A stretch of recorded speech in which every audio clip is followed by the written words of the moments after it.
Last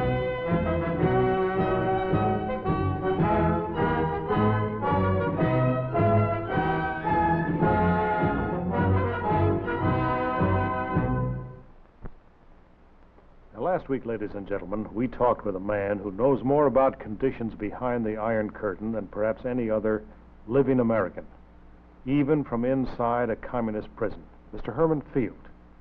He spent 5 years very unfairly and unjustly imprisoned by the Polish government and was paid an indemnity for the injustice done to him. He was trying to find his brother Noel Field at the time he was imprisoned, and last week he told us about some of his experiences. And this week I want to ask him about what we as Americans should do for the people behind the Iron Curtain, and also to tell us a little bit more about how, for instance, he was released. In just a minute, we'll talk further with Herman Field.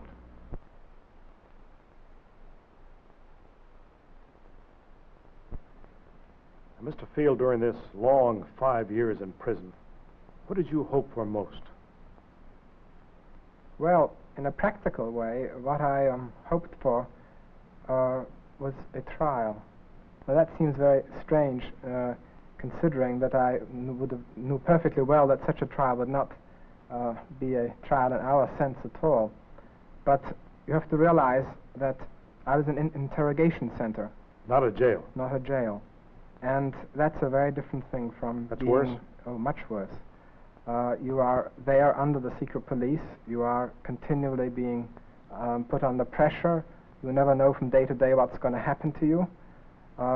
Therefore, every prisoner's dream in an interrogation center is to get out of it as soon as possible. To face a trial. To face a trial.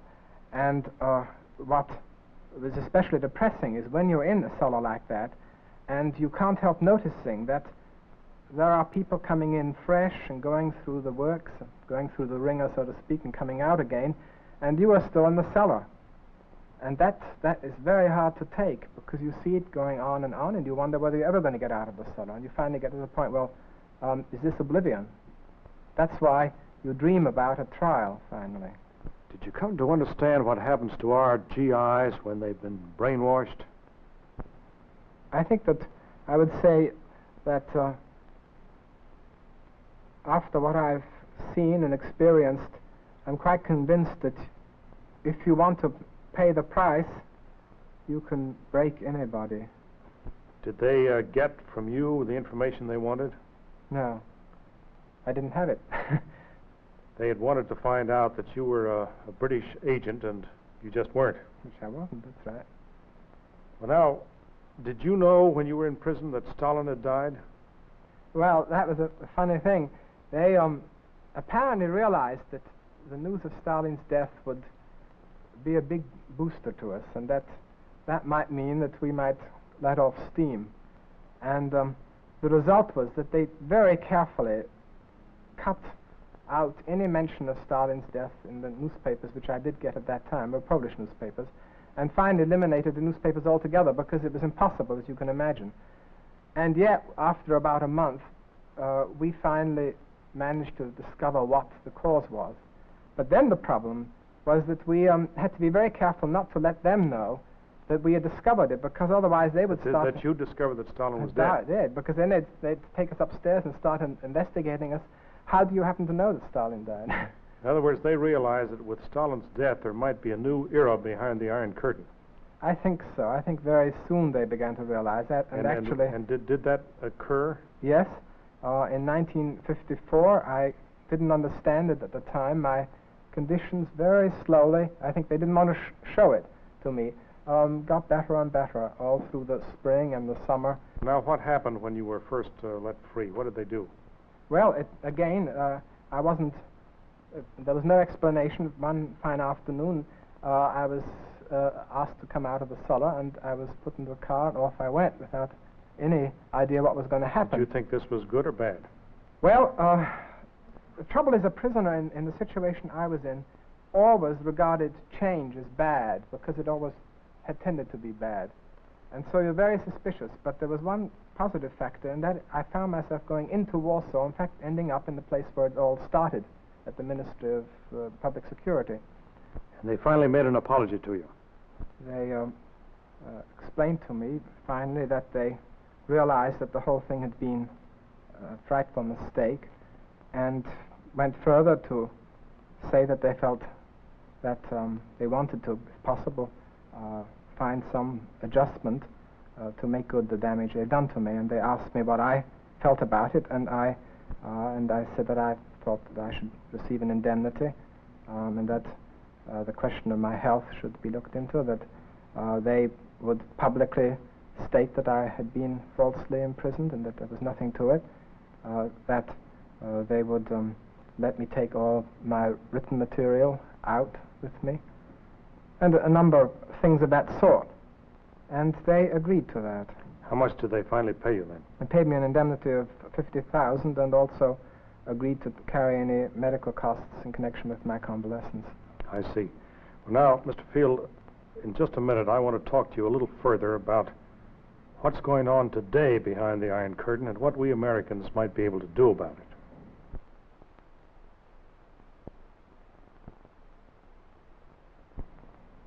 Now, Mr. Field, turning to present-day conditions, how much sentiment is there in Poland in favor of Russia? Well, I'd say none, really. None at all? No. They don't like the Russians? No. That, of course, it's not just a present-day thing. It has historic roots. It goes way back to the history of Poland, but also was reinforced by very unfortunate experiences they'd had with Soviet Russia during the war and afterwards. Now, why didn't the Poles revolt the way the Hungarians have done? Well, I think they showed much more maturity in view of the real situation. I think that the main credit for that probably goes to Mr. Gomulka. The new Prime Minister? Yes, because he really was ahead of the situation rather than behind it like in Hungary. In other words, he took the initiative to make the moves before the pressure of the popular pressure became such that it had to be done. Now, if the people of Poland had revolted, would they have been crushed the same way Hungary's been? I'm afraid so. It's very hard to tell, but it seems to me exactly the same thing applies, and perhaps even more. I think the Russians would be still more nervous about anything happening in Poland, being the strongest of the satellite countries and strategically at the center of their whole satellite empire. Now, what's the future of these satellite countries? Can they gradually become independent? Well, all we can do is to hope so. I don't see any other course we can follow at the present time, because otherwise it just means a bloody suppression, and with it probably a very marked setback in the small leeway that there is. I think that even the advances that have been possible in Poland during these last 2 years, and especially that have developed this past year, are a tremendous gain. And if they can be held, I have a fairly strong confidence that when people taste freedom, a little bit of it, they're going to see to it that they get more, and more all the time. Well, what should we, the American people, do to help them? Well, I think the most important thing is, at this point, really, is restraint. I think we must be very careful not to push them over the edge. We realize very well. Not encourage them to revolt. That's right. We sympathize with their desire, perhaps, to revolt, but I think we've got to help them to hold back. And it's so easy to set a spark going, and everything will be lost. Whereas now they have at least registered some gains over these years. I'm quite amazed at how much has happened since my release, both in the direction of greater independence from Russia and of boldness in that respect, and in a liberal trend in cultural fields, and in the lessening gradually of the power of the secret police. We saw that came out very clearly in the way the Poznan trial was handled this last summer. By the way, you're back in the United States with your family now. Just what are you doing? Earlier on, I think in the last time we talked together, I mentioned that we had written these giant novels down in our cellar as a method of not going crazy. I was lucky in being able to bring this material out with me. And unfortunately, there we had no end of time. In fact, our whole point was to try to stretch the work out as much as we could. Now, of course, I have a real public involved, and therefore it's got to be cut. Not being a writer, I feel very much that I've got a lion by the tail in this, but I do have hopes that the book will be out about a year from now. It's already been accepted by a publisher. Is it going to be published in this country or other countries, or where? This will be in this country, but there is an interesting side aspect to this, which goes back to what we were saying about changes in Poland.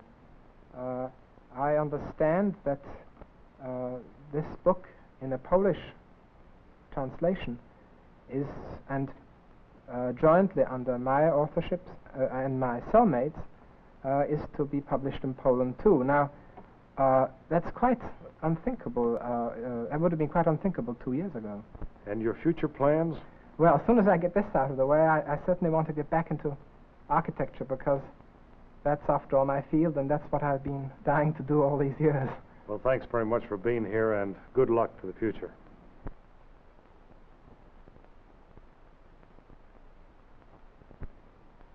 Next week, I'm going to interview one of the most respected and interesting members of Congress, Representative William Dawson of Chicago, the senior Negro member of Congress.